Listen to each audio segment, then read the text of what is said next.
আমি জানি ঘর ছেড়ে আসা খুব মুশকিল, কেউ তার নিজের বাসস্থান ছাড়তে চায় না, কিন্তু একটা মানুষের জীবন চলে গেলে জীবন ফিরে আসে না।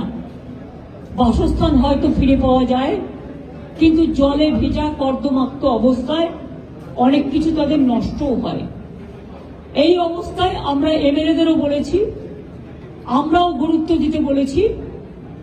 বন্যার জল চলে গেলে প্রথম কাজ হচ্ছে বর্ধমান, বাঁকুড়া, বীরভূম, হুগলি, হাওড়া, নদিয়া থেকে শুরু করে বাঁকুড়া, যতগুলো জায়গা আছে, উত্তর 24 পরগনা, দক্ষিণ 24 পরগনা, যে জেলাগুলো শস্য ভান্ডার, যাদের শস্য নষ্ট হয়েছে, যাদের জলে ধানের জমি প্লাবিত হয়েছে, তাদের জমিগুলোকে মেপে তারা যাতে শস্য বীমার টাকা পায়, চাষি ভাইদের বোনেদের আমি চিন্তা করতে বারণ করব।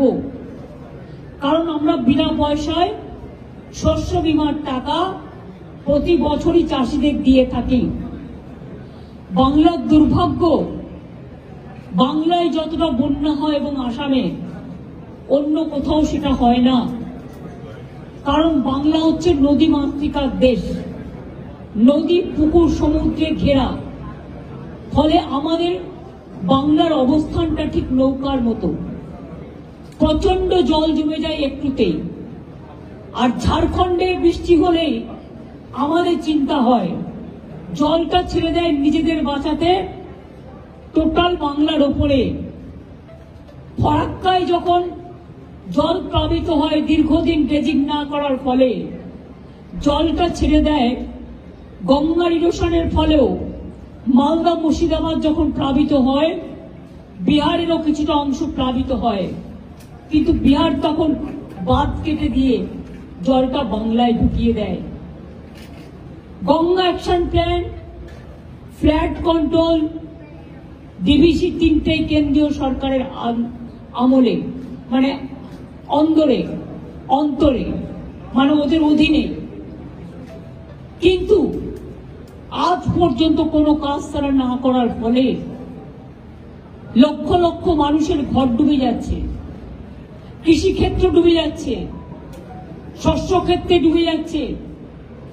ইলেকশনে যে টাকাটা আমরা খরচ করি, আমি সব রাজনৈতিক দলকে বলবো, বড় বড় বিল্ডিং বানিয়ে, নিজেদের মূর্তি বানিয়ে যে টাকাটা আপনারা খরচ করেন, দয়া করে কেন্দ্রীয় সরকার তার 1/4 যদি আমরা পাই, আমরা Ganga action plan, flood control সিচুয়েশনটা আরো ভালো করে করতে পারি। আমাদের সব আগে থেকেও খবরই রাখতো না, এখন তো আমরা মনিটরিং করি 24x7। সব ছুটি বাতিল করা হয়েছে, কারণ একটাই, রাত জেগে সরকারি কর্মচারী হোক, পুলিশ হোক, আমাদের দলের স্বেচ্ছাসেবকরা হোক, তারা পাহারা দিচ্ছেন। সব বিডিও, আইসির ওখানে মাইক্রোফোন রাখার ব্যবস্থা করা হয়েছে।